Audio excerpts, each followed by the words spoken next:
Today is Sunday, February 28th, 2021. My name is Brother Billy Davis. This message goes out to Pastor G. Craige Lewis, elders and deacons, Adamant Believers Council. Referring to my notes so that my thoughts are being collected. Why am I sending this message to you? Because I'm being led of the Lord to do so. Certainly not glorying in the moment, but I do want to be obedient to the Lord. So, since concluding addressing the issues of the church in September 2020, I've had approximately several dreams concerning you, the eldership and deacons at the church.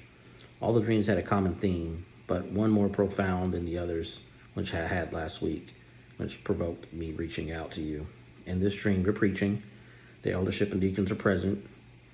Then, as you preach, you're talking against the things that people were speaking in regards to the allegations and everything that's happened at the church. In the dream, the Lord provokes me to lift my left hand, which was bandaged up from a cut that I had received earlier that day, and the cut started to bleed through the bandage. I pointed at the bandage and put the blood pouring out, and then I pointed at you as an indication that the blood was still in your hands. Now, why is that significant? If you recall, back in December 2019, I had a conversation with yourself and Elder Aaron in your office concerning these issues, some of the things that were going on, and the message that the Lord had gave to me at the time for you.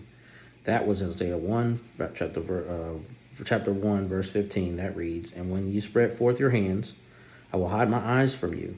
Yea, when you make many prayers, I will not hear. Your hands are full of blood. Wash you, make you clean, put away evil of your doings from before my eyes. Cease to do evil. Learn to do well, seek judgment, relieve the oppressed, judge the fatherless, orphans, plead for the widow." I'll go to verse 23 now. It says, thy princes are rebellious, the companions of thieves. Everyone loves gifts and follows after rewards. They judge not the fatherless, neither doth the cause of the widow come unto them. Verse 27 says, Zion shall be redeemed with just judgment, and our converts with righteousness. And the destruction of the transgressors and of the sinners shall be together, and they that forsake the Lord shall be consumed. Now, I gave that message to you back in December of 2019. This is now February 2021. It's very similar, common theme. What am I asking? What am I saying? It's not an easy message to send, but it's simply this: simply repent. I think it's very important at this point for me to just make this very clear. What would you be repenting of? How you've mistreated the Lord's people. How have you mistreated them? Character assassination, spreading half-truths about people, personal business to others. This is a public apology that needs to be spoken, as well as privately.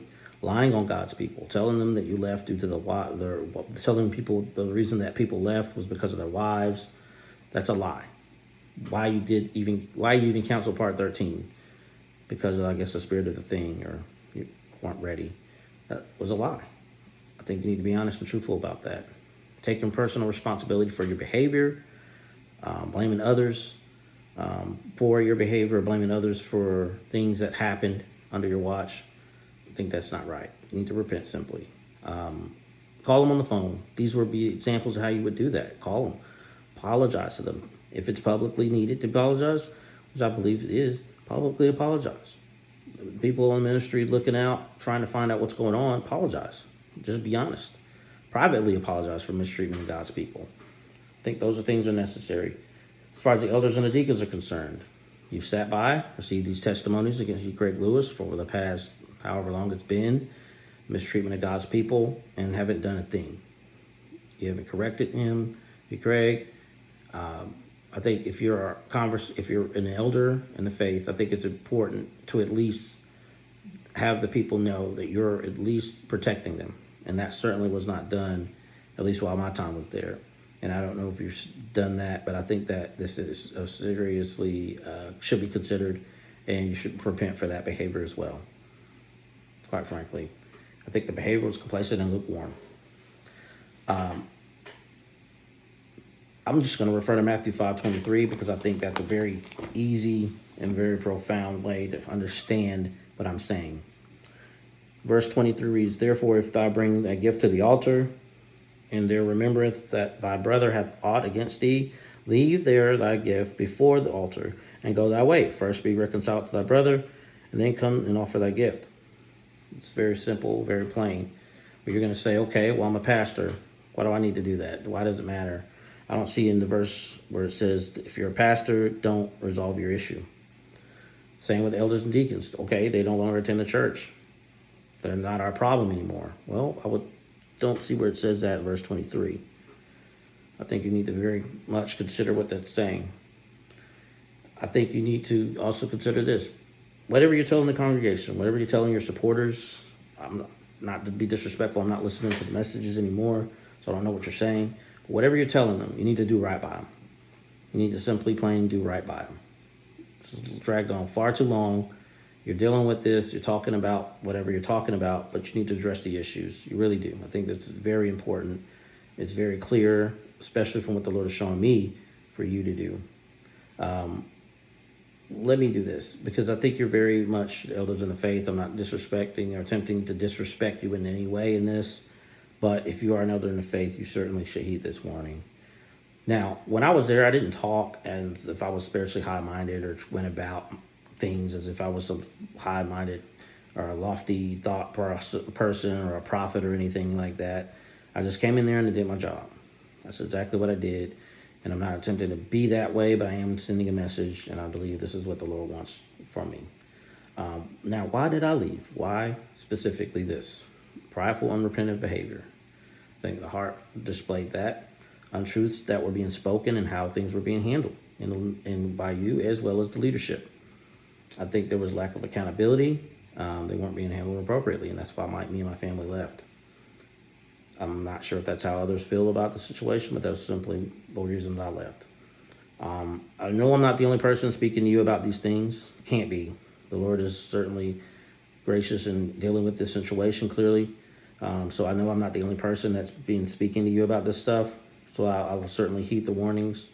Whatever he's speaking to you about through other people, please heed the warnings. I think the Lord is serious and he wants to deal with this, and he wants you to deal with it right.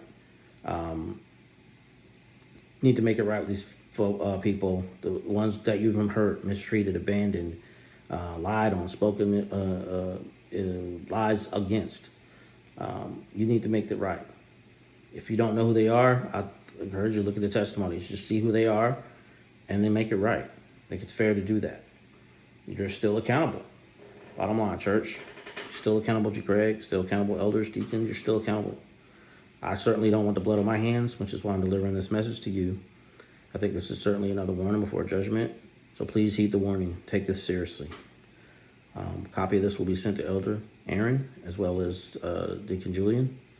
I don't have any other of your numbers, so I'm sending it directly to them as well as to you, Pastor Craig Lewis. I certainly don't wish any harm on any of you, but I do want to deliver this message in the time the Lord wants me to send it. I don't want the blood on my hands. So certainly want to be done with this and move on. But at the same time, I want to be obedient to the Lord. I hope you receive this in the spirit it was intended to be sent. And I hope all is well with you. God bless.